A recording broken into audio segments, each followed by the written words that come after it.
haratunganijwe uruganda muri Hotel Royal Palace kwa kabiri genekerezo rya 2022 ruheshi mwaka wa 2021. Intumbero y'ugo ruganda kwari kwemeza indinganizo y'igihugu ijanye n'iterambere mu kuronsa urwaruka ubuzi mu kiringo c'imyaka 5 no kuvuga kuva mu mwaka wa 2021 kugera mu mwaka wa 2025. Uru ruganda rwari rwateguwe n'ubushikiranganje bw'ibikorwa n'akazi bufatanije n'ubundi bushikiranganje butandukanye. Uru ruganda kandi rwari rwatewe iteka na nyene icubahiro umushikiranganje wa mbere Guillaume Bunyoni aho yamenyesheje ko urwaruka ari rwo mushinge w'iterambere maze akamenyesha ko ikibazo c'akazi atari kibazo kiraba ibihugu bimwe gusa ahubwo ari nk'isi yose na cane muri Afrika n'u Burundi budasigaye inyuma kukaba nkako ngo urwaruka nigo rugize igice kinini c'abantu bagize isi. Asaba ko rero ubushikiranganje bwose cane ubushikiranganje bw'inyubako n'ubushikiranganje bw'ubutare n'agataka gufata ikibazo c'urwaruka nkaho ari cabo mu kugwiza ibikorwa kugira ngo urwaruka ruronke ivyo rukora. Umushikiranganje Domine Banyankimbona arongoye ubushikiranganje bw'ibikorwa n'akazi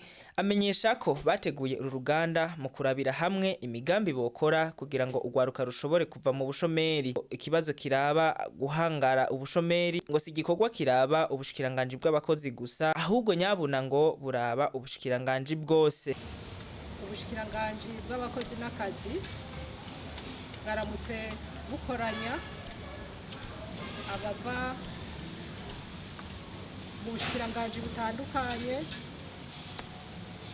no mu bindi bisata by'akazi kugira ngo baze badufashe kurabira hamwe umugambi twateguye.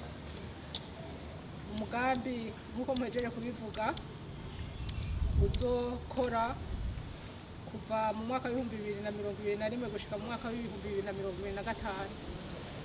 Uwo mugambi rero nkuko mubivuze uje guhangara ubushomeri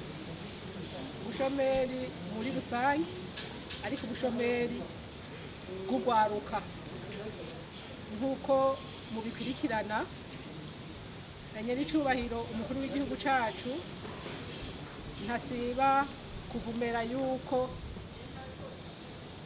mu migambi yashize imbere muri kino gihugu umuntu wese ateza kuronka ico afungura akongera akaronka n'amafaranga mu mufuko.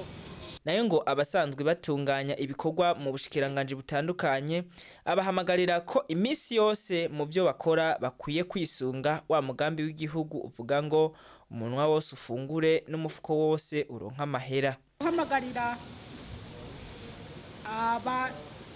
abasanzwe batunganya ibikorwa mu bushikiranganje butandukanye ko imisi yose bokwama biyumvira mu byo bakora kuraba ko bashizemwo igikorwa gifasha yuko urwaruka rwacu goronka akazi.